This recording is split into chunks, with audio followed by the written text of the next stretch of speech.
Well, let's delve into the days that, or the main political news of the day with my panel Liberal MP Tim Wilson from the Labor Party, Peter Murphy. Thanks both for your time. Interesting to read the latest sort of budget musings, if you like, Peter Murphy. Money left over from JobKeeper, it's going to be ploughed into things including the NDIS, childcare, aged care as well. That sounds right up Labor's alley. Do you disagree with any of this? Oh, I absolutely think that NDIS and childcare and aged care need money put into them and need a lot of very important structural reforms as well.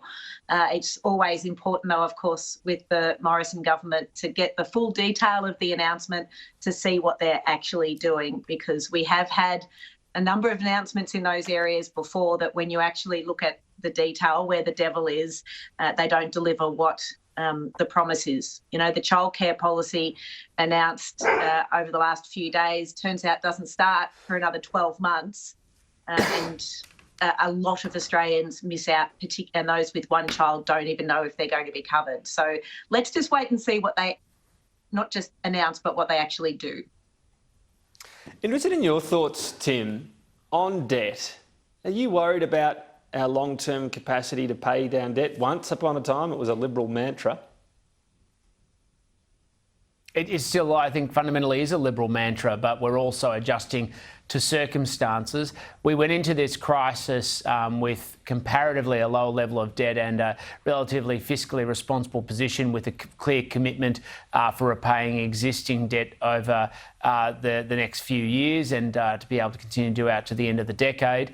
Obviously, coronavirus has shifted that, but I do think we ultimately want to see us get back to a position where we're not just on a sustainable financial position, but then in a position to repay debt, because I don't think in any way, shape or form I have given up on my commitment to fiscal prudence and responsibility, and I'm sure that's the view of my colleagues, least because what this crisis has proven is how much more you're in a position to help the population if you've been responsible in the good years, and how much of a dividend that can do to carry you through the difficult periods.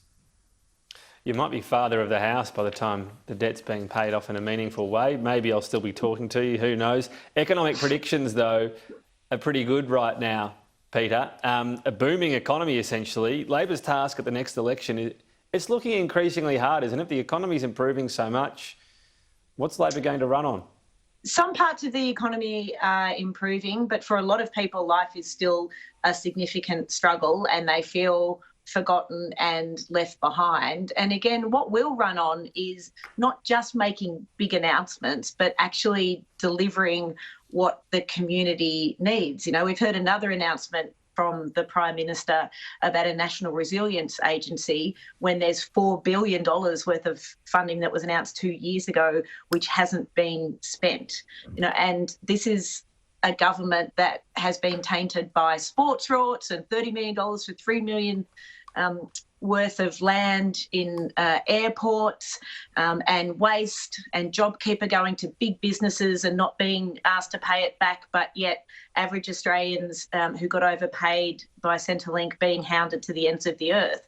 There is a lot that this is not going right in this country, and Labor always has and will have a lot of great policies to address that in an election. Tim, final question on the budget. One priority seemingly not there is to bring forward the final phase of the income tax cuts. Do you agree with that priority or it not being a priority?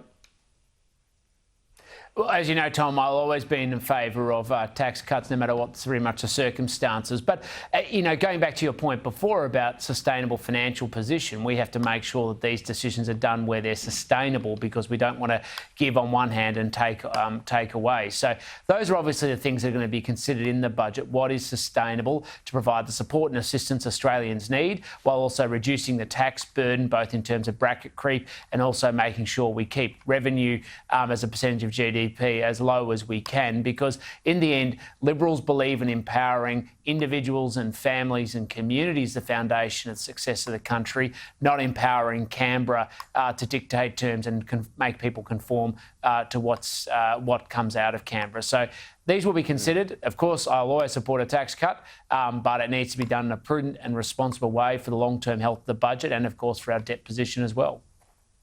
Even though tax to GDP has been quite high under your government. Maybe we'll thrash that out another day. I wanted to ask you about this though, Tim. Interesting comments on China from Gareth Evans. He's urging some caution from the Australian government, some pretty strong words of late from figures within the government.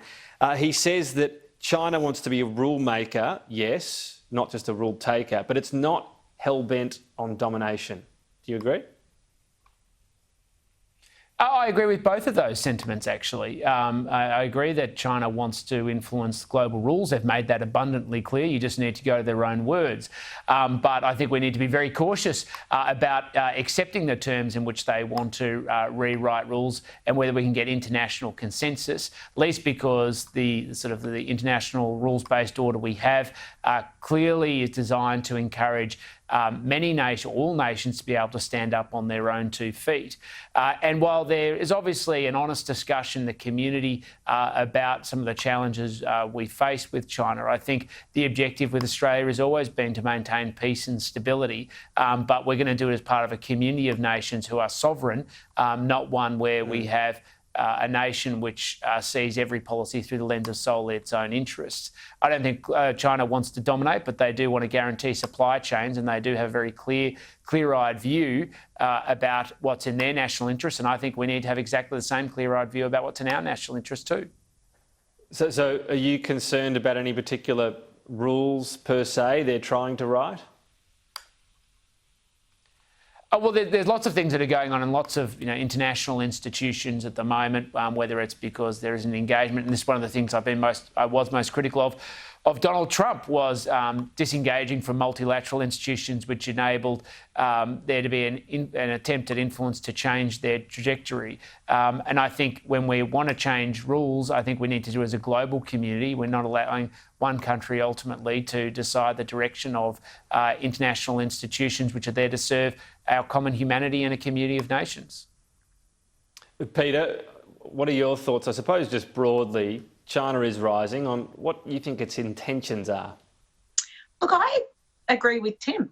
And happy to say so when I do. I think that his response then was a very measured response. And I particularly agree with the way Tim talked about the importance of engaging in international organisations and being at the table and being part of that conversation about what an international relations based upon rules looks like, and making sure that other countries are engaged in that. We do have to make sure that we have Australia's national interest forefront in our minds as we go about not just making domestic decisions, but engaging in foreign relations. But I agree with the way that Tim framed it. We also have to take into account what works for other countries. And, the talk from the Prime Minister previously about negative globalism when Trump was the president, I don't think we've heard as much of that recently. And I think that's a good thing if we keep engaging in this way. No, nothing wrong with agreement. That's fine. The next topic you might not. I'm going to ask you both to please keep it to 30 seconds. We're nearly out of time. Federal quarantine. This far in, all we've had is the government get Howard Springs on board and then upgrade at Tim Wilson. That's not enough to really put a dent into Australians coming back overseas. Surely that's disappointing. We've had more than 100,000 Australians who've returned home, so we've actually had a good track record. But the advice this has been consistent, which is in addition to the Howard Springs facilities, it's using capital cities where there's existing airports, existing infrastructure and existing workforce to return Australians home. And that's why we've been able to achieve such strong results. We've had backlogs because particularly my state and Peta's state, Victoria, went offline throughout a large part of last year. We've caught up or starting to catch up on that. But there's a way to go. So making sure we have the facilities where we need them and with the workforce and the infrastructure is critical. Victorian government putting something up, the government federally is open to it, so I don't know why that couldn't have happened earlier. But Peta, yes, Victoria was a part of this, was seeing more evidence of how bad the failings were today in quarantine. That's a factor, isn't it? Look, hotels weren't built to be quarantine centres. They were built to be hotels. So absolutely it's time for the federal government. And as you indicated, Tom, it should have happened perhaps when Victoria was offline, to step up, take responsibility for what the Constitution says we have responsibility for, and for Scott Morrison to be part of the quarantine conversation. We need to get Australians home, and when we look at the humanitarian crisis in India, we need to make Australian citizenship and Australian passports mean something, rather than criminalising coming back to your own country. Well, we did seemingly have the states say they were happy to handle the start. Yeah, anyway, that's my thought. Peter, Tim, thank you. We'll talk again soon. We're a bit short on time.